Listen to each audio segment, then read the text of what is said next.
दर्शकवृन्द नमस्कार।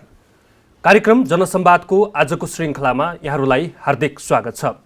जनसंवादको आजको श्रृङ्खलामा हामी नेपाली पछिल्लो राजनैतिक वृत्तको सेरोफेरोमा रहेर कुराकानी गर्नेछौँ र पछिल्लो समय प्रधानमन्त्री केपी शर्मा ओली सरकारको सिफारिसमा राष्ट्रपतिले प्रतिनिधि सभा विघटन गरिसके पश्चात उत्पन्न परिस्थिति र सर्वोच्चले संवैधानिक इजलासमा बहस गरिसके पश्चात एमिकस क्युरीको राय बुझिसके पश्चात अब फैसलाको अन्तिम चरणमा छ। आज मुद्दा हेर्दैमा थियो आगामी दिनमा जस्तो अब आउने फैसला चाहिँ कसरी चाहिँ सर्वोच्चको फैसला आउला त, त्यसमा चाहिँ कांग्रेसको धारणा के छ? आजको दिनमा जसरी वैशाख 17 र 27 मा निर्वाचनको मिति समेत तय गरिसकेर प्रधानमन्त्री केपी शर्मा ओलीले बारम्बार प्रतिनिधि सभा विघटन सदर हुने कुरामा जसरी इंगित गरिरहनु भएको छ, के यो लोकतन्त्रका निम्ति र के यो व्यवस्थाका निम्ति, यो व्यवस्थाका खातिर यो सही बाटो, सही ट्र्याक हो त भन्ने विषयमा आधारित रहेर आज हामी कुराकानी गर्न पछिल्लो समय यिनै विषयमा चाहिँ बहस छलफल गर्दै आउनुभएका नेपाली कांग्रेसका प्रभावशाली नेता डाक्टर मिनेन्द्र रिजालसँग आज छलफल गर्दैछु। यहाँलाई स्वागत छ। धन्यवाद। विशेष गरी यति बेला सर्वोच्चको फैसलामा सबैको ध्यान केन्द्रित छ। तर तपाईले अस्ति भन्नुभएको कुराबाटै मैले आजको यो बहसलाई सुरु गर्न चाहे। तपाईले भन्नुभएको थियो कांग्रेस पार्टी सभापति शेरबहादुर देउबा र वरिष्ठ नेता रामचन्द्र पौडेल मिल्नुभयो भने संसद पुनर्स्थापना नभएर के हुन्छ त भनेर यहाँले भन्नुभएको थियो। तर उहाँहरूको इगोपनको कारणले गर्दाखेरि प्रतिपक्षीको भूमिका पनि कमजोर र तपाईहरुको जुन आन्दोलनप्रति चाहिँ यहाँहरूको सशक्तता हुनुपर्ने हो त्यो पनि कमजोर देखेरै तपाईको यो राय आएको हैन। उहाँहरू मिल्नु भयो भने के हुन्छ भन्न खोजे हैन। मैले के भन्न खोजे भने जुन पहिलेदेखि भनिरहेको छु, भाषा अलिकति फरक थियो होला। मैले संविधानलाई शिरमा राखेर निर्वाचन जान सकिन्छ, संविधानलाई रक्षणमा फालेर निर्वाचनमा जान सकिँदैन भने। त्यसैले शेरबहादुरले निर्वाचनप्रति बढी कुरा गरेर आएको छ। तपाईहरुले त्यही किसिमले उहाँको समाचारलाई सम्प्रेषण गर्नुभएको छ। रामचन्द्र पौडेलले संसद पुनर्स्थापनको कुरा, प्रतिनिधि सभा पुनर्स्थापनको गर्नुभएको छ। त्यसैले मैले उहाँहरूको विचार, दुईटै विचारलाई एक ठाउँमा जोड्ने आधार छ कि संविधानलाई शिरमा राख्नका लागि, संविधान जोगाउनका लागि, संविधानलाई ट्र्याकमा राख्नका लागि, यत्रो वर्ष दुःख गरेर बनाएको संविधान भङ्ग कसैले नपार्देस् भन्नका लागि संसद पुनर्स्थापन अदालतले गर्छ र गर्नुपर्छ। तर संसद पुनर्स्थापन भइसकेपछि के गर्ने त भन्दा यो संसदले आफ्नो उपादेयता गुमायो। अब 2 वर्षसम्म यो संसदलाई यही रूपमा के अरे राखिराख्नु उचित हुन्छ जस्तो मलाई लाग्दैन। किन लाग्दैन भने हिजोको निर्वाचन हुने बेलाको जुन रियालिटी थियो नि, जुन परिस्थिति मुलुकमा थियो, त्यो परिस्थिति अब आज रहेन। हिजोको कम्युनिस्ट पार्टीको गठबन्धन पनि रहेन। गठबन्धन पछाडि एउटा पार्टी बन्यो, त्यो पार्टी अलग भएको छ। एउटा पार्टी, दुईटा मिलेका पार्टी मात्रै अलग अलग भएन कि। त्यो क्रममा हिजो पुरानो एकै ठाउँमा लामो समयसम्म सँगै बसेको पार्टी पनि एउटा अंश के अरे अलग भएको छ। त्यसैले झन्डै 2/3 बहुमत प्रतिनिधि सभामा नेकपाको थियो। नेकपा यो स्थितिमा पुगेको छ। त्यसैले अब नबज्ने बाजा जसरी त्यो रेटिराख्नु जाति हुन्न। तर त्यसका लागि संविधानलाई फ्यालेर हुँदैन। त्यसैले अदालतले संसद पुनर्स्थापना गर्नुपर्छ। प्रष्ट छ संविधान। तपाई निर्वाचनमा जानका निम्ति कांग्रेस आजको दिनमा तयार भएको? आजको दिनमा होइन, आजको दिन मेरो लागि सबभन्दा ठुलो प्राथमिकता आजको दिनमा प्रष्ट रूपमा हुन्छ संविधान जोगाउने प्राथमिकता। 6 सालमा बीपी कोइरालाले जनताका प्रतिनिधिले बनाएको संविधानबाट देश चल्छ भनेर जनतालाई क्रान्तिमा आह्वान गर्नुभयो। 66 वर्ष पछाडि 72 सालमा त संविधान बनाउन सक्यौँ सुशील कोइराला प्रधानमन्त्री छँदा उहाँको नेतृत्वमा। त्यो संविधानलाई आज ओलीजीले आफ्नो सत्ता गुम्ने भयो। सत्तामा यो संविधान मान्ने भने सत्ता नरहने भयो भनेर उहाँले संविधानलाई भत्काएर र विघटन गर्नुभएको छ। त्यसैले पहिलो कुरा त संविधानलाई ट्र्याकमा ल्याउने काम गर्नुपर्छ। त्यो काम अदालतले गर्छ। अदालतभन्दा बढी विश्वास गर्ने अर्को संस्था हुन्न। अदालतले योभन्दा अर्को बाटो अदालतका लागि छैन। म जस्तो सामान्य ज्ञान भएको मानिसले त प्रष्ट रूपमा बुझ्ने कुरा छैन, अदालतले नबुझ्ने कुरा छैन। त्यसैले तर अदालत संविधान सम्मत रूपमा अदालतले प्रतिनिधि सभालाई पुनर्स्थापन गरेपछि त्यहीँ बसेर त्यो के अरे सुर नआउने खालको बाजा रेटी नराखौँ, बिस्तारै के भन्दाखेरि अनि निर्वाचनको बाटोमा सबैको सहमतिबाट सबैलाई चित्त बुझ्ने खालको तटस्थ निष्पक्ष धाँधली रहित निर्वाचन गर्ने खालको सरकार निर्माण गर्ने बाटोमा जानुपर्छ भन्ने मलाई लाग्यो। तपाईँले चाहिँ प्रतिनिधि सभा पुनर्स्थापना हुनुपर्छ भनेर भनिरहँदाखेरि नेपाली कङ्ग्रेसको पछिल्ला आन्दोलनहरू हेर्दाखेरि र तपाईँका पार्टी सभापतिका जुन अभिव्यक्तिहरू होइन, तपाईँ एउटै मञ्चमा चाहिँ नेताहरूका फरक फरक अभिव्यक्तिहरू सुन्दाखेरि प्रतिनिधि सभा विघटनका विरुद्ध चाहिँ यहाँको सशक्त भूमिका चाहिँ किन देखिएन, किन शङ्का? सशक्त भूमिका भएन भनेर तपाईँहरूले हामीलाई आलोचना गर्ने चाहिँ वेल प्लेस्ड आर्गुमेन्ट होइन। किन होइन भने एक थरी मानिसले हामीलाई के भनिरहेको छ भने असंवैधानिक हो, अलोकतान्त्रिक हो, निरङ्कुश हो ओलीको कदम भनेर काङ्ग्रेसले भनेपछि त प्रचण्ड जिन्दाबाद भनेर हिँड्नुपर्ने हो भनेर हामीलाई तपाईँहरूले व्याख्या गर्न खोज्नु भएको छ कि हामी त्यो गर्न सक्दैनौँ। प्रचण्डका कारणबाट हिजोको सिङ्गो नेकपाका कारणले ओली प्रवृत्तिको जन्म भयो। सडकमा बजारिनुभन्दा एक निमेष अगाडिसम्म ओलीजी र प्रचण्डजी त सत्ताको बार्गेन गरिराख्नु भएको थियो नि, मोलतोल गरिराख्नु भएको थियो नि। कसले के पाउँछ भने मोलतोल नमिल्दाखेरि हो। अब मैले त यसरी भन्ने गरेको छु कि उहाँहरू मोलतोल मिल्ला कि भन्ने लास्टमा लाग्नुभयो। प्रचण्डजीले अलि बढी भरोसा गर्नु ओलीजीका प्रति, ओलीजीले चाहिँ प्रचण्डजीलाई दुरुपयोग गर्दासम्म गर्नुभयो, उपयोग गर्दासम्म गर्नुभयो र प्रचण्डजीबाट लिने केही बाँकी नरहेपछि अब आफ्नो पद नै प्रचण्डसँगै बसिराख्ने भने प्रधानमन्त्री पद जाने, सत्ता जाने देखेपछि अनि उहाँले संविधानभन्दा बाहिर गएर प्रचण्डलाई झुक्क्याएर त्यो पक्षलाई पुरै झुक्क्याएर प्रतिनिधि सभा विघटन गर्नुभयो। त्यसैले उहाँहरूले जे काम गर्नुभयो हामीलाई जवाब दिनु पर्दैन। भोलि पनि कुनै दिन निर्वाचन हुँदाखेरि संसद प्रतिनिधि सभाको अवधि पुगेर या प्रतिनिधि सभाले बहुमतको प्रधानमन्त्री दिन नसक्ने अवस्था भएपछि निर्वाचनमा जाँदाखेरि पनि हामीहरू उहाँहरूको दुईटै कम्युनिस्ट पार्टी एउटै भए पनि अलग अलग भए पनि उहाँहरू हामी प्रतिस्पर्धा नै गरेका हुन्छौँ। त्यसैले उहाँहरूले हामीलाई जवाब दिनु पर्दैन, नेपाली जनतालाई जवाब दिनु पर्दैन, आत्मनिरीक्षण गर्नु पर्दैन। उहाँहरूले सडकमा देखिएको अनि कङ्ग्रेसको कार्यकर्ताहरू नेताहरू तपाईँको त्यो दलबल त्यो हेर्दाखेरि त्यति नै हो त? कङ्ग्रेसको कार्यकर्ता विघटन विरुद्धमा उत्रिएको कार्यकर्ता त्यति नै? अनि तपाईँहरू ठ्याक्कै कम्युनिस्ट पार्टीको चस्माबाट हामीलाई हेर्न खोज्नुहुन्छ कि त्यो लेन्सबाट हेर्न मिल्दैन।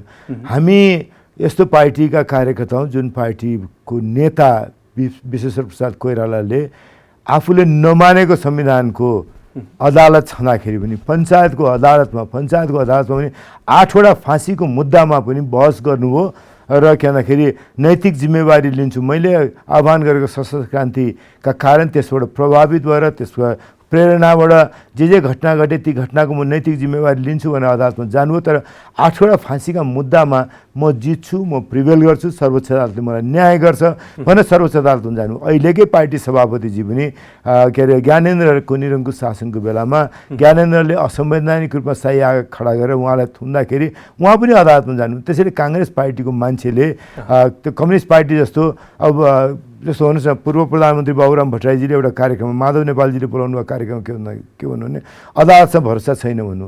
उहाँको अदालतसँग भरोसा छैन, उहाँहरू अर्कै स्कुलबाट आउनुहुन्छ, अर्कै दर्शनबाट आउनुहुन्छ। उहाँहरू के भन्दाखेरि सत्ताभन्दा बाहिर अदालत हुँदैन भन्नेमा हामी सत्ताभन्दा बाहिर। उहाँले अदालत के सर्वोच्च अदालतको प्रधान न्यायाधीश र के अरे केपी शर्मा ओलीलाई अलग देख्नुहुन्न, उहाँहरूको चस्मा त्यही हो। त्यो चस्माबाट काङ्ग्रेसले हेर्नु पऱ्यो भनेर भन्न पाउनुहुन्न। हामी अदालतलाई हेर्ने हाम्रो चस्मा फरक छ। सभापतिको जुन मनोभावना मनोकाङ्क्षा पछिल्लो समयको त्यो बुझ्दाखेरि उहाँ त निर्वाचनको पक्षमा हुनुहुन्छ होइन? उहाँले भन्नुभएको छ एक मुखले सर्वोच्चको फैसला नै हाम्रो आधिकारिक हुन्छ, हामी चाहिँ त्यसलाई मान्छौँ भनेर भनिरहँदाखेरि पार्टी सभापतिले नै आन्दोलनलाई प्रतिनिधि सभा विघटन विरुद्ध जसरी सशक्त हुनुपर्ने थियो त्यो नभइसकेपछि तपाईँहरूको भूमिका त शङ्कास्पद, जनताले त त्यसरी लिने भए। त्यो कुरामा सभापतिजीसँग मेरो मतभेद छ। सभापति हामीले पार्टी सभापतिकै अध्यक्षतामा भएको बैठकमा असंवैधानिक, अलोकतान्त्रिक र निरङ्कुश कदम हो भन्यो। हामीले असंवैधानिक भन्ने हामी आफ्नो हकदैया जोगाउनका लागि असंवैधानिक हो भनेर बहस गर्छौँ। बहस गर्ने हाम्रो अधिकार हो, सार्वजनिक रूपमा गर्छौँ, राजनीतिक रूपमा गर्छौँ। अदालतमा जानु त हामी जानु परेन, हामीभन्दा राम्रो जानेका के अरे वरिष्ठ अधिवक्ताहरू जानुभएको छ, कन्स्टिट्युसनल एक्सपर्टहरू जानुभएको छ। तर हामीले राजनीतिक रूपमा यो असंवैधानिक कदम हो भने बहस गरिरहेछौँ। अब हामीले चाहिँ असंवैधानिक देख्ने त तर असंवैधानिक भए पनि अदालतले संवैधानिक भन्दै पनि हुन्छ भनेर भन्ने कुरा चाहिँ सभापतिको उचित होइन र हामीले कसैलाई त केपी ओलीको र मेरो धेरै आलोचना गर्ने होइन प्रचण्डको आलोचना गर्न नसक्ने डराउने भनेर सार्वजनिक कार्यक्रममै मलाई भन्नुभयो होइन, तपाईहरुलाई भन्नुभयो, तपाईका नेताहरु अरू साथीहरूलाई भन्नुभयो उहाँले। म त सभापतिजीको सबैभन्दा ठुलो समर्थक भन्छु मैले। सभापतिजी के भन्छ, मेरो मात्रै आलोचना गर्ने, बल्ल बल्ल तपाईँहरूको हिम्मत आएछ ओलीको आलोचना गर्ने, यस्तै हिम्मत प्रचण्डको पनि आलोचना गर्ने आओस् न भन। तपाईँ हेर्नुहोस्, म के अरे ओलीजी प्रधानमन्त्रीजीको आलोचना त उहाँ प्रधानमन्त्री भएदेखि नै उहाँ निर्वाचित सत्तावादी बाटोमा हिँड्नुभएको छ। उहाँ मैले जितेँ, नियम कानुन ऐन संविधान अदालत संसद केही पनि मान्नु पर्दैन, डाक्टर पनि मै हुँ, वैज्ञानिक पनि मै हुँ, के अरे प्रोफेसर पनि मै हुँ, मभन्दा ज्ञानी कोही पनि छैन, इन्जिनियर पनि मै हुँ भन्ने काममा हिँड्नुभएको छ भने उहाँको। तर उहाँलाई मात्रै भनेन मैले। अहिले प्रतिनिधि सभा विघटन गर्ने ओलीको सिफारिसपछि ओलीलाई जन्म दिने, ओली प्रवृत्तिको जन्म दिने काम प्रचण्डजीले गर्नु। प्रचण्डजीले आफूले प्रतिनिधि सभाको सदस्यको शपथ नखाँदै, ओलीले प्रतिनिधि सभाको शपथ नखाँदैखेरि ओलीलाई प्रधानमन्त्रीको लागि सिफारिस गर्नुभयो र उहाँको सिफारिसमा, उहाँको प्रस्तावमा राष्ट्रपति विद्यादेवी भण्डारीले के अरे देशको मूल अभिभावकले पनि प्रतिनिधि सभाको सदस्य पनि नभए मान्छेलाई प्रधानमन्त्री नियुक्त गर्नु। त्यो दिनदेखि अन्तिम दिनसम्म उहाँहरूले एउटै पार्टीको सभामुख बनाउने, सभामुखको उपसभामुख खाली हुँदाखेरि उपसभामुखको निर्वाचन नगर्ने, ओलीजीले पटक पटक अदालतमाथि के अरे धम्काउने इत्यादि कुरा गर्दा पनि त्यहीँनिर उहाँहरू साथ हुने। अनि त्यसपछि म त यो के भन्दाखेरि यस्तो खाले काम गर्न नपाउने होइन, मसक्कै काम गर्ने खालको व्यवस्था खोज्छु भन्नु हो। अनि अर्को थरी एक थरी कम्युनिस्ट बाबुराम भट्टराईजीहरू के अरे संसदप्रति उत्तरदायी प्रधानमन्त्री, संसदले जन्माउने, संसदले आफूप्रति उत्तरदायी राख्ने र आफूले चित्त बुझेन भने हटाउने प्रधानमन्त्री त यो निरङ्कुश बाटोमा हिँडेका छन्। उहाँ त झन् के भन्दाखेरि निर्वाचित कार्यकारिणी हुनुपर्छ भने उहाँहरू अर्को बाटो हिँड्नुहुन्छ, उहाँहरू अर्कै खालको सोच हुन्छ। चाहिँ उहाँहरूको र हाम्रो के सोच फरक छ। त्यसैले मैले प्रचण्डजीको उही सासमा आलोचना गरेको छु। मैले विघटन भयो भने चाहिँ प्रचण्डजीलाई जिन्दाबाद भन्न सक्दैनौँ भनेको छु मैले। उहाँले धोका खानुभयो ओलीबाट, तर नेपाली जनतालाई त उहाँका कारण धोका भयो नि त। ओली र प्रचण्ड दुइटैका कारण नेपाली जनतालाई धोका भयो। ओलीका कारण प्रचण्ड अलि बढी धोका भयो। उहाँ मोलमोलाई गर्दा गर्दै, सत्ताको मोलमोलाई गर्दा गर्दै ओलीले उहाँलाई के अरे फाँसीको फन्दामा हालेको परिस्थिति होला, निराशा होला उहाँको ओलीका प्रति गुनासो होला त उहाँको। अब मेरै पार्टी सभापतिको बारेमा पनि म पार्टीको आन्तरिक राजनीतिमा उहाँसँग छैन र अहिलेको राजनीतिमा पनि नुआन्स डिफ्रेन्सेस उहाँसँग छ, त्यो कुरा भनि नै रहेको छु। त्यसैले म सभापतिजीको प्रबल समर्थक, किनभने म एउटै सासमा सभापतिसँग चित्त नबुझेको कुरा पनि भनिरहेको छु। के अरे प्रधानमन्त्रीको पनि कडा आलोचना नै गरिरहेको छु। अनि अर्को कम्युनिस्ट पार्टीका नेता प्रचण्डजीको पनि आलोचना गरिरहेको छु भन्दाखेरि मलाई नै हेरेर उहाँले मिनेन्द्र जस्तै हुनुपर्छ भनेर भन्नुभयो होला सायद। अर्को कुरा जस्तो अब सर्वोच्चको फैसला हुँदैछ, अब करिब 13-14 गतेभित्र फैसला आउने कुरामा चाहिँ त्यस्ता समाचारहरू बाहिरिएका छन्।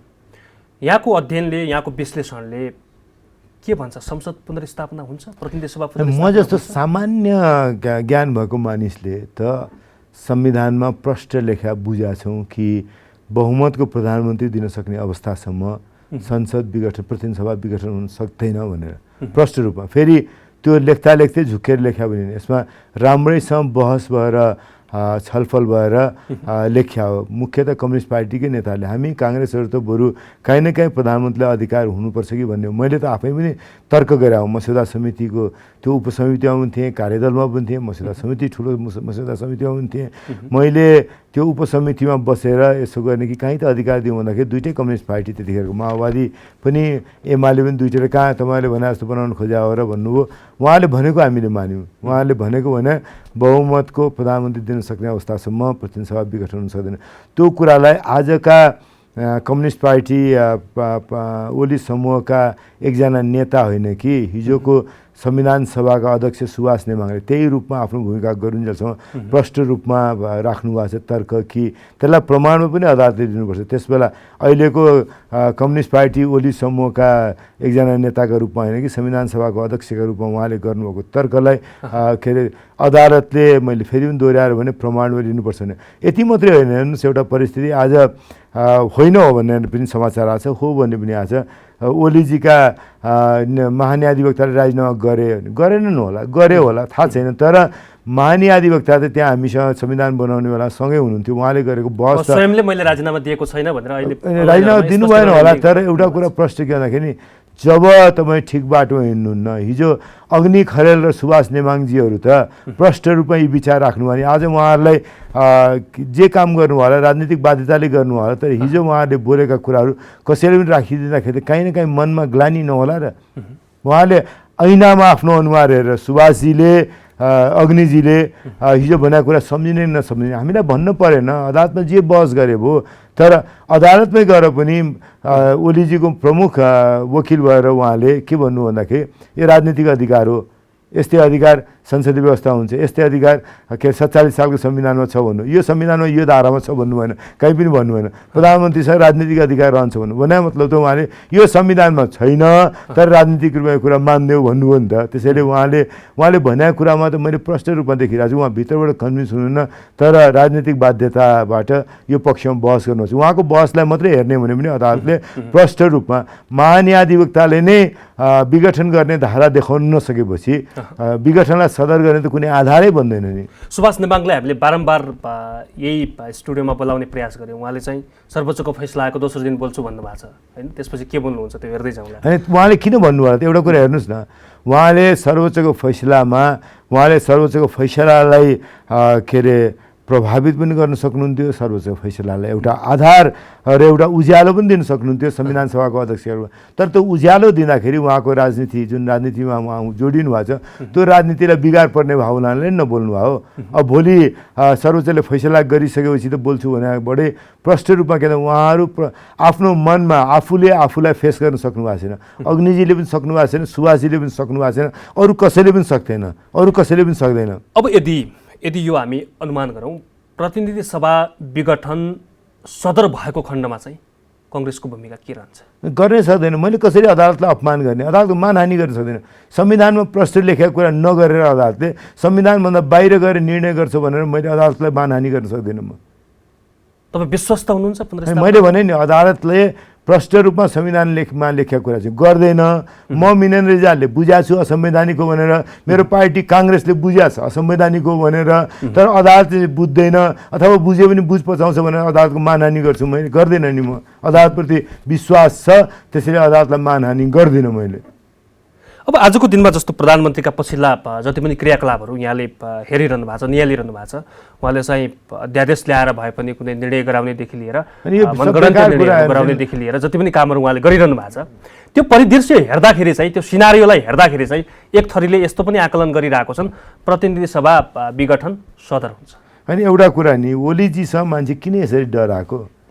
ओलीजी आफै हेर्नुहोस्, एउटा यस्तो मानिस धेरै दिन टिक्दैन। मोरङ जिल्लामा विराटनगर उहाँले के बोल्नु, हामीले भने पक्षमा फैसला आएन भने आन्दोलन गर्छौँ। सत्तामा बसेर के अरे नेपाली सेना, नेपाल प्रहरी, सशस्त्र प्रहरी, नेपालका सबै निजामती कर्मचारी, नेपालको सबै के अरे सरकारी संरचना, सरकारी बजेट हातमा लिएर मैले भने मानिनस् भने आन्दोलन गर्छु भने, हिजो उहाँको महान्यायाधिवक्ताले के बहस गर्नुभयो? संसदले प्रतिनिधि सभाले उहाँलाई सहयोग गरेन। प्रतिनिधि सभा प्रधानमन्त्रीलाई सहयोग गर्ने संस्था होइन। प्रतिनिधि सभा भनेको प्रधानमन्त्रीलाई जन्म दिने, प्रधानमन्त्रीलाई नियन्त्रण गर्ने, प्रधानमन्त्रीले राम्रो काम गरेछ भने ठिक भन्ने, प्रधानमन्त्रीले खराब काम गर्नु भने खराब भन्ने, प्रधानमन्त्रीले बेठिक काम गरेछ भने त्यसलाई के अरे अस्वीकार गर्ने। त्यता होइन, एकछिन पर्खिनुहोस्, यता नजानुहोस्, पहिले संसदको म भूमिका भन्छु। संसदको काम त्यसले प्रधानमन्त्री जति गरे पनि सच्याउन नसकिने भने प्रधानमन्त्रीलाई विदा गर्ने। त्यो संस्थाले सहयोग गरेर त्यस कारण विघटन गर्नुभयो भनेपछि त मैले उहाँहरूको सोच हेर्नुहोस्। त्यो भनाइबाट के हुन्छ? हिजो प्रतिनिधि सभाले मानेन, प्रधानमन्त्रीको सर्वसत्तावादी कदमलाई स्वीकार गरेन, त्यसैले प्रधानमन्त्रीलाई हटाउने बाटो हिँड्यो, त्यस कारण विघटन गर्यो। अब हाम्रो भनाइ मान्नु भएन भने तपाईँलाई पनि हामी के भन्दाखेरि छोड्दैनौँ भनेर उहाँको महान्यायाधिवक्ताले बहस जे गर्नुभयो, उहाँले खुला रूपबाट ओलीजीले विराटमा त्यही भन्नुभयो। देशको प्रधानमन्त्री प्रमुख कार्यकारी मान्छेले अदालतलाई त्यसरी धम्काउने उहाँलाई अधिकार छ भने योभन्दा ठुलो निर्वाचित सत्तावादीहरूको के हुँदैन? अदालत मान्दिनँ भन्ने, संसद मान्दिनँ, प्रतिनिधि सभा मान्दिनँ, कानुन मान्दिनँ, संविधान मान्दिनँ, डाक्टर मै हुँ, वकिल मै हुँ, वैज्ञानिक मै हुँ, प्रोफेसर मै हुँ, सबै चिज मै हुँ भन्ने मान्छे यो भने निर्वाचित सत्तावादी सोच भनेको यही हो। निर्वाचित सत्तावादी यस्तो अब हेर्नुहोस् किनखेरि यो स्कुलका हेडमास्टर ट्रम्प त बिदा भयो अमेरिकाबाट भने अब किनकि त्यो स्कुलका सामान्य विद्यार्थी ओली निर्वाचित सत्तावादी स्कुलका सामान्य विद्यार्थी रहन्छन् मैले मान्दिनँ।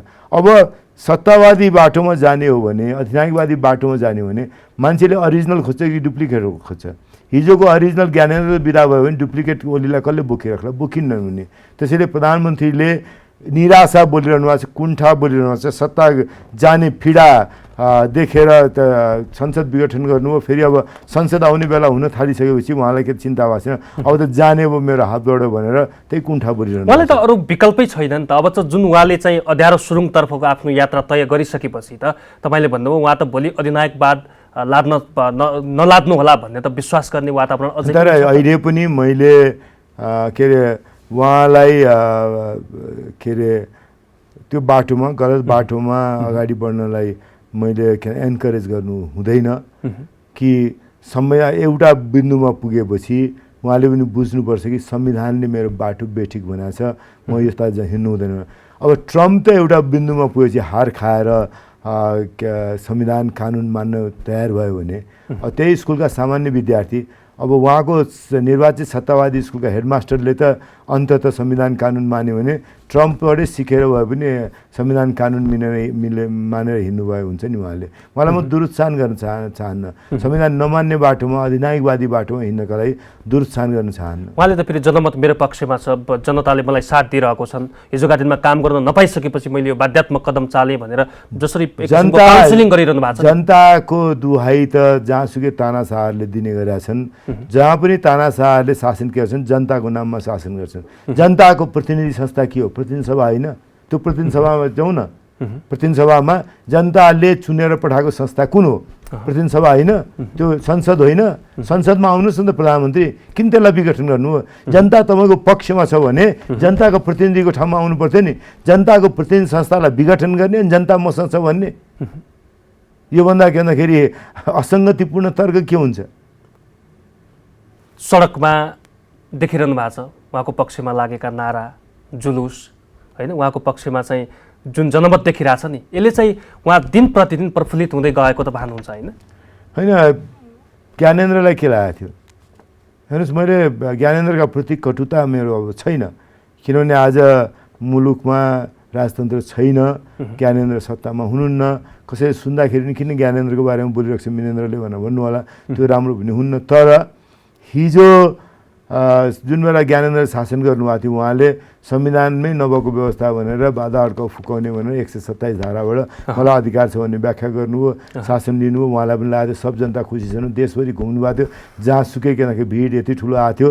अब त्योभन्दा पहिले पञ्चायतको कुरा गर्नुहुन्छ भने वीरेन्द्र राजा हिँड्दाखेरि पञ्च र्यालीहरू त्यस्तै हुन्थे, अथवा टर्कीको एर्दोआन हिँड्ने ठाउँमा, अथवा रसियाको पुटिन हिँड्ने ठाउँमा, अथवा हङ्गेरीको भिक्टर अर्बन हिँड्ने ठाउँमा, अथवा ब्राजिलको बोल्सोनारो हिँड्ने ठाउँमा जहाँसुकै निर्वाचित सत्तावादीहरू के हुन्छन् भने म चुनाव जितेँ, चुनाव जितेपछि मैले संसद मान्नु पर्दैन, मैले अदालत मान्नु पर्दैन, मैले संविधान मान्नु पर्दैन, मैले केही मान्नु पर्दैन, मैले लोकसेवा आयोग मान्नु पर्दैन, मैले अख्तियार मान्नु पर्दैन, मैले कुनै कानुन मान्नु पर्दैन, कुनै निकाय मान्नु पर्दैन, मैले के अरे ब्युरोक्रेसी मान्नु पर्दैन, निजामती सेवा मान्नु पर्दैन, प्रहरी मान्नु पर्दैन, मैले जे भने त्यही हो कानुन भन्ने सोच उहाँहरूको हुन्छ। त्यही बाटोमा ओली हिँड्नु भएको छ, ओलीलाई त्यो लाग्छ। यसरी हिँड्ने मान्छेहरू केही समय हिँड्छन् तर केही समयभन्दा धेरै टाढा पुग्न सक्दैनन्। त्यो धेरै टाढा नपुग्ने बाटो हिँड्नु भएको छ। चिरस्थायी बाटो भनेको लोकतान्त्रिक बाटोबाट हुन्छ, त्यो लोकतान्त्रिक बाटो छोड्नु ओलीजीले। त्यसैले ओलीजीले आफ्नो अहित त गर्नुभयो, तर उहाँका कारणले देश जनताको पनि अहित भयो भन्ने कुरा हो। अर्को कुरा नि, जस्तो तपाईँका पार्टीका सभापतिकै केही प्रसङ्ग कोट्याउँदाखेरि यसमा कङ्ग्रेसको दोष वा कङ्ग्रेस कति दोषी कति निर्दोषी भन्ने कुराहरू पनि भोलि बहस आउला। तर प्रधानमन्त्री हुने लालचामा वा लोभमा एकपटक 7 पटकसम्म तपाईँ प्रधानमन्त्री हुनुहुन्छ भनेर जुन सभापति देउवालाई ज्योतिषले भनेका कुराहरू जसरी आएका थिए, उहाँले चाहिँ अबको नेतृत्व, नेकपाको विवादपछिको नेतृत्व कङ्ग्रेसले गर्नुपर्छ र म प्रधानमन्त्री बन्छु भन्ने उहाँको मनभित्रको एउटा भावनाले पनि कतै खेलेर आन्दोलन त्यति सशक्त हुन सकेका छैन कि यसमा चाहिँ चिन्ता गर्ने बाटो लिन सकिन्छ। यसमा चाहिँ तपाईँको आलोचना वेल प्लेस छैन। हाम्रो सभापतिका लागि प्रधानमन्त्री बन्ने बाटो त थुप्रैवटा बाटो छन् नि।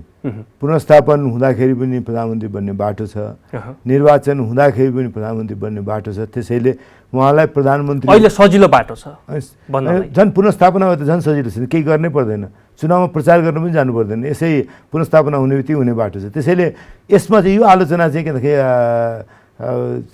आधार छैन, असङ्गतिपूर्ण भयो। प्रधानमन्त्री बन्ने लोभमा भने बरु एउटा कुरा के भन्नुभयो हुन्छ भने काङ्ग्रेसभित्रको झगडामा अथवा झगडा नै होइन प्रतिस्पर्धा हो होइन, मैले त्यसरी भन्छु। तपाईँहरूले चाहिने भन्दा बढी यसलाई बुझिदिनु उचित हुन्न भन्ने लाग्छ।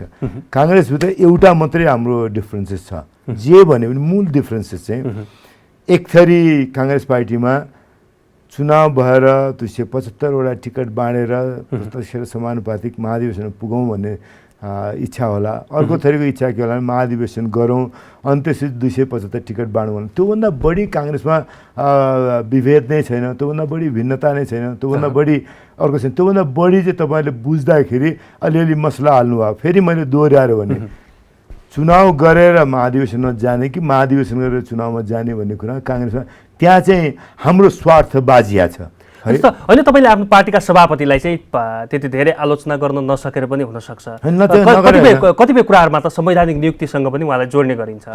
संवैधानिक नियुक्ति मैले भन्नु पऱ्यो भने तपाईँले प्रमाण पेश गर्नुहोस् न। प्रमाणको भार म कहाँ छैन, प्रमाणको भार तपाईँ कहाँ छ, ठ्याक्क देखाइदिनुहोस् न। सभापतिले कसलाई नियुक्ति गराउनु भयो त्यो काम त तपाईँहरूको हो नि, मेरो काम होइन नि। मैले यतातिर सभापतिको मैले कडै आलोचना के कति नेताहरूको कुण्ठा चाहिँ छ है यो सभापतिप्रति चाहिँ तपाईँकै पार्टीभित्रका नेताहरूको कुण्ठा त्यो मनभित्रका कुरा बाहिर नआए पनि होइन। त्यो कसैले भनेको छ भने त्यो जसले भन्छ त्यो साथीहरूसँग सोध्नुहोस् न। मैले त्यो विषयमा प्रमाण जुटाउने मेरो जिम्मा होइन क्या। सभापतिजीले ओलीजीसँग मिलेर कसैलाई नियुक्ति गर्नुभएको छ छैन, प्रमाण जुटाउने मेरो प्रमाणको भार ममा छैन।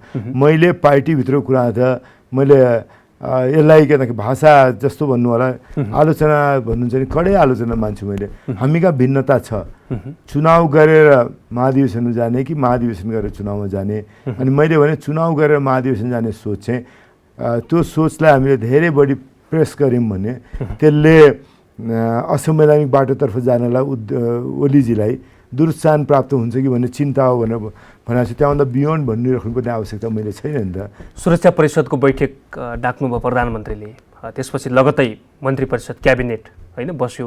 यो सबै सिलसिलेवार घटनाक्रम हेर्दाखेरि विप्लवमाथिको प्रतिबन्ध फुकुवा गर्ने कुराहरूदेखि लिएर बन्दीहरूलाई रिहाई गर्ने कुरासम्म चाहिँ जुन एउटा सरकार चाहिँ त्यसरी अगाडि बढिरहेछ, यसको यो सङ्केत चाहिँ के हो? तपाईँले निब्न आट्या बत्ती एकदम चहकिलो देखिन्छ नि, उहाँ निब्न थाले थाहा छ। त्यसैले उहाँले अनेक चिज गर्नुभएको छ। अब यी सबै के अरे डन्डा लगाउन नपाएर, बन्दुक चलाउन नपाएर, हिजोका दुनियाँभरिका सर्वसत्तावादी शासनहरू, अलोकतान्त्रिक शासनहरू, अधिनायकवादी शासनहरू अन्त भए के अरे त्यो बन्दुक चलाउन नपाएर के अरे मान्छेलाई थिचोमिचो गर्न नि त होइन। बख्तरबन्द नभएका कारणले लोकतन्त्र आएन। बख्तरबन्द हुँदाहुँदै लोकतन्त्र आउँछ। लोकतन्त्रको लडाइँमा मान्छेका निहत्था मान्छे उभिन्छ, त्यसले जनताको विचार प्रिभेल गर्ने हो। त्यसैले ओलीजीले बख्तरबन्द ल्याउनु हो, ओलीजीले यता जानु हो भन्ने कुरा चाहिँ म खालि निम्न आँटेको बत्तीको रूपमा मात्रै हेरिरहेको छु। मैले अलिक चहकिलो देख्नु भएको छ, किन निम्न आँट्नु भएको छ भनेपछि कङ्ग्रेसमा चाहिँ अब ढिलो चाँडो भए पनि सबै एकताबद्ध भएर संसद पुनर्स्थापनाको पक्षमा माहौल बन्छ। भन्छ भने मैले के अरे संसद पुनर्स्थापन त अदालतले गर्छ नै, संवैधानिक बाटो हो। संवैधानिक बाटोमा अब निर्वाचन कहिलेसम्म गर्दा ठिक हुन्छ? कङ्ग्रेसभित्र केही त्यस्तो गिराकार्य होमवर्क भएको छ? उहाँले वैशाख 17-27 भन्नुभएको छ, तपाईँले भन्नुभएको छ कि अब ओली प्रधानमन्त्री भएको सरकार चाहिँ यो अब काम चलाउ सरकार नै हो, त्यसपछिका 1.5 वर्ष पनि अब यसले थेग्न सक्दैन भनेर जसरी यहाँ ओलीले मात्रै होइन कसैले पनि थेग्न सक्दैन भन्ने मेरो नेकपाको शासन अब चल्न सक्दैन 2 वर्ष। नेकपाको मात्रै होइन, नेकपाको समर्थनमा हामी नै सरकार बनायौँ भने पनि यो संसदले आफ्नो त्यो के अरे युटिलिटी अन्त्य भइसकेको छ। त्यसैले पहिलो कुरा संविधान ट्र्याकमा ल्याउँ, संविधानलाई शिरमा राखेर, संविधान रक्षामा फ्यालेर होइन, संविधानलाई शिरमा राखेर निर्वाचनमा जानु हो। संविधानलाई शिरमा राखेर निर्वाचन जानको लागि सबभन्दा चाँडो निर्वाचन जाने भनेको मङ्सिर होला होइन। ढिलोमा वैशाखभन्दा ढिलो गर्नु हुँदैन। तर संविधान बाँकी छ, फेरि होइन 5-5 वर्षमा निर्वाचनको अवधारणा छ संविधान छैन। संविधान तपाईँले अलिकति राम्रोसँग पढ्नु भने संविधानले बहुमतको प्रधानमन्त्री दिन सकेन भने त निर्वाचन हुन्छ नि त। संविधानले अब के अरे संसदले प्रतिनिधि सभाले तपाईँहरूको विश्वासको मत पायो भने त फेरि पनि प्रधानमन्त्री बन्न सक्ने आधार त छ नि। मैले त प्रतिनिधि सभामा दलहरूले के अरे बहुमतको सरकार दिन नसक्ने अवस्था अथवा त्यो सल्लाहबाट पनि मिल्न सक्छ, सल्लाह बिग्रेर पनि हुनसक्छ। तर त्यसैले हामीले आजको दिनमा गम्भीरतापूर्वक सोच्यौँ भन्दाखेरि मुलुकको राजनीतिक परिस्थिति फेरियो। अब यो प्रतिनिधि सभालाई जबरजस्ती कुनै लयमा पनि नबज्ने के अरे लाई चाहिँ रेटी राख्ने काम गर्ने भन्दा संविधानलाई ट्र्याकमा ल्याउँ, संविधानलाई शिरमा राखौँ, जनताको घरमा जाँदाखेरि संविधानमा आगो लगाएर होइन, संविधानलाई रक्षामा फालेर होइन, संविधानलाई शिरमा राखेर भोट माग्न जानुपर्ने स्थिति सबभन्दा उपयुक्त हुन्छ। होइन, भोलिको दिनमा संसद पुनर्स्थापना भयो भने होइन, तपाईँहरू त संसद पुनर्स्थापना हुन्छ भन्नेमै पक्षमै हुनुहुन्छ। संसद पुनर्स्थापना भएपछि पनि तपाईँहरू सरकारमा जाँदाखेरि वा प्रतिपक्षी दल चाहिँ सहमतिको सरकार मिलिजुली सरकार बन्दाखेरि त त्यो वातावरण हुँदा कोरोना जोखिमका बिचमा चाहिँ फेरि निर्वाचनमा जाँदाखेरि फेरि व्ययभार देशलाई थप्न खोज्यो कि भन्ने एङ्गलमा पनि विश्लेषण गर्छ। कोरोनाको जोखिम मङ्सिरसम्ममा कम भइसक्छ। खोप अब ओली सरकारले त खोप सबै भित्राइसके भन्छ, सबै भित्र सुन्नुभएको छ नि त्यो रिङ ब्याक टोन के खोप ल्याइसकेको छ सरकारले भन्छ, यति झुट बोल्छ। एउटा मेसेजमा पनि टेलिफोनमा दिने मेसेज पनि गलत मेसेज दिन्छ। तर मङ्सिरमा जाँदाखेरि त्यो जोखिम पनि नरहला, खोपको हुने परिस्थिति ठिक रहन्छ। चाहिँ मैले मेरो सबै प्रयत्न संसद प्रतिनिधि सभा पुनर्स्थापन भएपछि मेरो सबै प्रयत्न मुलुकलाई फेरि नयाँ संविधानलाई शिरमा राखेर ताजा जनादेशका लागि जाने बाटोमा रहन्छ। आजको दिनमा कतै विश्लेषण गरिन्छन् सरकारमा कङ्ग्रेस जान सक्ने आधारहरू के छ त्यस्तो? कङ्ग्रेस फेरि सरकारमा जान सक्ने स्थिति रहन्छ निर्वाचन यदि भएन भने चाहिँ? होइन, मैले भने नि तपाईँलाई किनकि आजको दिनमा हामी प्रमुख प्रतिपक्ष हौँ। संसद फर्केर आइसकेपछि प्रदेशहरूमा त अब तपाईँकै भनौँ न कङ्ग्रेसभित्रकै पनि अब सहमतीय सरकार बन्छ भने हामी चाहिँ सरकारमा जान्छौँ। बागमती प्रदेशको कुरा, यता 1 नम्बर प्रदेशका कुरा कसैले धारणा राख्नु पाइयो कि। तर काङ्ग्रेसले अहिलेको दिनमा 1 नम्बर प्रदेशमा काङ्ग्रेस प्रमुख प्रतिपक्षी दल हो, बागमती प्रदेशमा काङ्ग्रेस प्रमुख प्रतिपक्षी दल हो। त्यसै प्रमुख प्रतिपक्षी दलले सरकारको विरोधको अविश्वासको प्रस्तावमा पक्षमा मतदान गर्ने हो नि। कुन कम्युनिस्ट पार्टी छ भन्ने मतलब होइन। जस्तो प्रदेश नम्बर 6मा 7मा अविश्वासको प्रस्ताव आयो भने पनि काङ्ग्रेस प्रमुख प्रतिपक्षी दल भएको हुनाले 6 नम्बर सरकारमा सहमति के अरे जुट्ने, सरकारमा समावेश हुने भन्ने त्यो कुनै पनि मैले तपाईँ सरकारमा जुट्ने नजुट्नेको जवाब त मैले दिनै पाएको छैन। मैले तपाईँलाई अविश्वासको प्रस्तावको भन्नु 1मा बागमतीमा, लुम्बिनीमा, गण्डकीमा ओली पक्षीय हुनुहुन्छ, के अरे कर्णाली र सुदूरपश्चिममा प्रचण्ड माधव पक्ष हुनुहुन्छ। हामी यो 6 ठाउँमा प्रमुख प्रतिपक्ष हौँ। त्यसैले अविश्वासको प्रस्ताव 6 ठाउँमा जहाँसुकै आए पनि हामी अविश्वासको प्रस्तावको पक्षमा मतदान गर्ने हो। कि त हामी त्योभन्दा पहिले अविश्वासको प्रस्तावको पक्षमा मतदान गर्नुभन्दा पहिले अविश्वासको प्रस्तावको मतदानभन्दा हामी सत्ता साझेदार दल हुनु पऱ्यो नि त। काङ्ग्रेस सत्ता साझेदार होइन। काङ्ग्रेसले कहीँ पनि कुनै पनि ठाउँमा न 1 नम्बर प्रदेशमा न सुदूरपश्चिम प्रदेशमा कहीँ पनि सत्ता साझेदार हुने निर्णय गरेका छन्। त्यसैले काङ्ग्रेसको धर्म हो प्रमुख प्रतिपक्ष दलका रूपमा अविश्वासको प्रस्तावको पक्षमा काङ्ग्रेसले मतदान गर्छ जहाँसुकै आयो भने पनि। अहिले 1 नम्बर प्रदेश र बागमती प्रदेशमा त्यहाँ अविश्वासको प्रस्तावको पक्षमा गर्छ। त्यस्तै कम्युनिस्ट पार्टी एउटै रहँदासम्म काङ्ग्रेसले एउटा कम्युनिस्ट नेतालाई चाहिँ अविश्वास गर्ने, अर्को कम्युनिस्ट नेतालाई चाहिँ विश्वास गर्न सक्दैन। त्यसैले उहाँहरू एउटा कम्युनिस्ट पार्टी हो होइन भन्ने कुरा टुङ्गो लाग्नु पऱ्यो। उहाँहरू टुङ्गो लगाइसकेपछि कम्युनिस्ट पार्टीको स्वरूप के रहन्छ, एउटा रहन्छ, दुईवटा रहन्छ भने एउटा रह्यो भने उहाँहरूले संसद दलको नेता छान्ने हो। एउटाभन्दा बढी रह्यो भने काङ्ग्रेसको के भूमिका हुन्छ त्यो सापेक्षतामा काङ्ग्रेसले सोध्ने कुरा हो। हामी सत्तामा कहिले पनि जान्दैनौँ। मैले भने नि तपाईँलाई, मैले खालि एउटा कुरा चाहिँ के भने केन्द्रको सरकारले चाहिँ जुन परिस्थितिमा हिजो निर्वाचन भयो, केन्द्रीय मुद्दा जे थियो त्यो मुद्दामा अब यो कम्युनिस्ट पार्टी यही रूपमा रहने हो, प्रचण्ड माधवजीको र ओलीजीको कम्युनिस्ट पार्टी यही रूपको बखेडामा रहने हो भने यही रूपमा के भने कुनै लय सुर तालमा नबज्ने बाजाका रूपमा रेटिराख्नु सारङ्गी उचित हुन्न। के अरे यो कोभिडको जोखिमबाट पनि बाहिरिसकेका हुन्छ हामीले। त्यसैले मङ्सिरमा चुनाव जाने गरी सबैलाई भर पर्ने खालको स्वतन्त्र निष्पक्ष धाँधोले निर्वाचन गर्ने खालको सरकार निर्माण गरेर जानुपर्छ। त्यसका लागि हामी सबैले सल्लाह गऱ्यौँ भने त संविधानले दिएको बाटोबाट त्यहाँ पुगिन्छ नि। संविधान भत्काउनु पर्दैन, संविधान शिरमा राखेर त्यहाँ अन्तिममा छौँ हामी। अन्तिममा मैले कहाँनिर जान खोजेँ भने संसद पुनर्स्थापना भएमा वा संसद पुनर्स्थापना नभएमा पनि नेकपा दुई भागमा विभाजित भइसकेको छ, विभक्त भइसकेको छ होइन। पूर्ण रूपमा सरकार बन्नका निम्ति चाहिँ कांग्रेस सरकारमा जानुपर्ने देखिन्छ। दुवै पक्षले चाहिँ तपाईहरुलाई चाहिँ त्यो अफर देखाउन सक्ने एउटा सम्भावना रहन्छ। त्यति बेलाको अवस्था पनि छ। मेरो एउटा तपाईको के अरे संसद पुनर्स्थापन नभएमा भन्नु, म नभएमा भन्ने म तपाईले भन्नु भएको छैन। म विश्लेषक होइन, म मूल्याङ्कनकर्ता होइन, तपाईहरुको जिम्मा होला। मेरो काम राजनीति गर्ने मान्छेको आफ्नो खाली जिम्मा। त्यसैले भोलि सरकारमा कुनै पनि हातमा बस्दैन पनि मैले भनेन।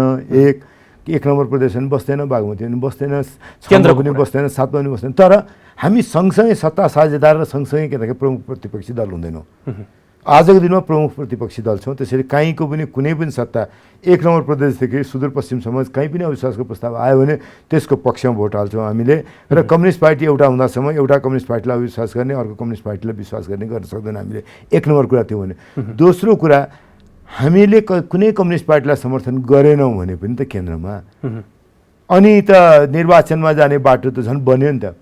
कांग्रेस सत्तामा नजाँदाखेरि निर्वाचन जाने बाटो बन्यो। अथवा कांग्रेसले कम्युनिस्ट पार्टी अलग दुईटा भयो भने कांग्रेस पार्टी, दुईटा कम्युनिस्ट पार्टी, जनता समाजवादी पार्टीहरू एक ठाउँमा बसेर सल्लाह गरेर अब यही रूपमा के भन्दाखेरि नबज्ने सुर ताल कुनै लयमा नबज्ने बाजा बजाउनुभन्दा यो सारङ्गी रेटी राख्नुभन्दा जनताको के अरे अभिमत लिन जाउँ भन्ने सल्लाह गरेर गर्न सकिन्छ नि त। यसको मतलब कांग्रेस सरकारमा भन्दा पनि निर्वाचनतिर जानुपर्छ भन्ने लाइनमा उभिएको छ। निर्वाचनमा जानुपर्छ भने मेरो एकदम मैले 4-5 पल्ट भने होला, फेरि एकपल्ट भन्छु, संविधान भत्काएर संविधान शिरमा राखेर संसद पुनर्स्थापना भइसकेपछि सहज हुने गरी निर्वाचनमा जान सकिन्छ भन्ने भाषा। मेरो भाषा चाहिँ मै भन्छु कि संविधानलाई शिरमा राखेर संविधानको एउटा पनि प्रावधानलाई भत्किन नदिएर नयाँ जनादेशको बाटोमा जानुपर्छ।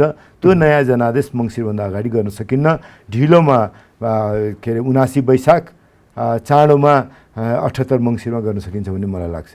अन्तमा तपाईको महाधिवेशनको पनि मिति तय भएको छ, कांग्रेसको महाधिवेशनको। त्यसमा चाहिँ अब निर्धारित समयमा महाधिवेशन हुने सम्भावना के छ र त्यसपछि पनि फेरि लम्बिँदै जान्छ कि भन्ने नेता कार्यकर्ताहरुमा अर्को चिन्ता हुनैपर्छ। कसरी नहुने विकल्प हामीसँग छ र हामीले 5 वर्ष म्याद गुजारिसक्यौँ। केही 2-4 दिनमै म्याद गुजिन्छ। त्यस पछाडि निर्वाचन आयोगले हामीले 5 वर्षभित्र महाधिवेशन गर्न सकेनौँ भनेर लेख्ने दिने राजनीतिक दल सम्बन्धी ऐनले त्यो भन्छ। त्यो ऐनबाट लेखेर दिएपछि अनि हाम्रो 6 महिनाको मिटर सुरु हुन्छ। त्यो मिटरमा 6 महिना सकिया दिनमा त हाम्रो वैधानिकता नै सकिन्छ। त्यसैले कसैसम्म त्यो विकल्प नै छैन, महाधिवेशन नगर्ने विकल्प नै छैन। भनेपछि साङ्गठनिक संरचनाहरू तल्लो लेभलसम्मका सबै के अरे सदस्यता नवीकरणदेखि लिएर सबै कुराहरू चाहिँ क्लियर भइसकेको छ कांग्रेसमा। त्यो हुँदैछ, प्रक्रियामा छ। हामीले एउटा क्यालेन्डर बनायौँ है, त्यो क्यालेन्डर अनुसार अगाडि जान्छौँ। मैले तपाईँलाई यति मात्रै भन्न खोजेँ, हामीले एउटा यो पनि कारण पनि हो हामीलाई कि के भन्दाखेरि संविधानलाई पहिलो ड्युटी हाम्रो संविधानलाई ट्र्याकमा ल्याउने, संविधानमा ट्र्याकमा ल्याउने, प्रतिनिधि सभा पुनर्स्थापन गर्ने। प्रतिनिधि सभा पुनर्स्थापन गरेपछि प्रतिनिधि सभाले आफ्नो काम गर्न थाल्छ, पार्टी महाधिवेशन प्रक्रियामा जुट्ने, भदौमा महाधिवेशन सम्पन्न गर्ने, अनि मङ्सिरसम्ममा के निर्वाचनको प्रक्रियामा अगाडि बढ्न सक्ने, मङ्सिरमा निर्वाचन गर्न सक्ने गरी अगाडि बढौँ भन्ने हो।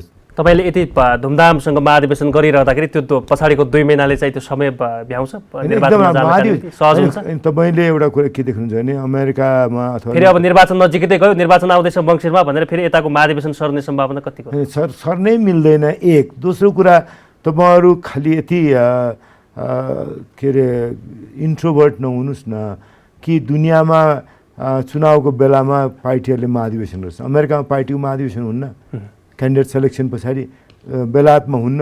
हाम्रालाई त भदौमा महाधिवेशन सम्पन्न गरेर नयाँ नेतृत्व लिएर एउटा के अरे टेम्पो जुन काङ्ग्रेसको हुन्छ, नयाँ प्लाटफर्म बोकेर काङ्ग्रेसका तल्लो निकायदेखि माथिल्लो निकायसम्म नयाँ नेतृत्व हुन्छ, तलदेखि माथिसम्म नयाँ नीति कार्यक्रम हुन्छ। अनि सापेक्षिक रूपमा काङ्ग्रेसले आफूलाई के भन्दाखेरि ठ्याक्क चुस्त जुरुस्त बनाएर देखाएर काङ्ग्रेसको के अरे घोषणापत्र समेत के भन्दाखेरि अपडेट गरेर अनि महाधिवेशन सम्पन्न गरेर निर्वाचन जान्छ, त्योभन्दा राम्रो निर्वाचन जाने अर्को बेलै हुन्न नि। हस् डाक्टर साहब, यहाँको व्यस्त समयका बावजुद टाइम दिनुभयो, धन्यवाद। धन्यवाद। मलाई तपाईँले आमन्त्रण गरेर आफ्नो कुरा राख्ने अवसर दिनु, त्यसका लागि तपाईँलाई, खेमबमजी र जनता टेलिभिजनलाई। दर्शकवृन्द, कार्यक्रम जनसंवादको आजको श्रृङ्खलामा सर्वोच्चले प्रतिनिधि सभा विघटन विरुद्ध परेको मुद्दाको फैसलाको दिन नजिकै गर्दा त्यसमा कङ्ग्रेसको स्ट्यान्ड के छ भन्ने विषयमा यही सेरोफेरोमा आधारित रहेर कुराकानी गऱ्यौँ। आजका लागि जनसंवादको समय सकिएको छ। खेमबम बिदा हुन्छु। नमस्कार।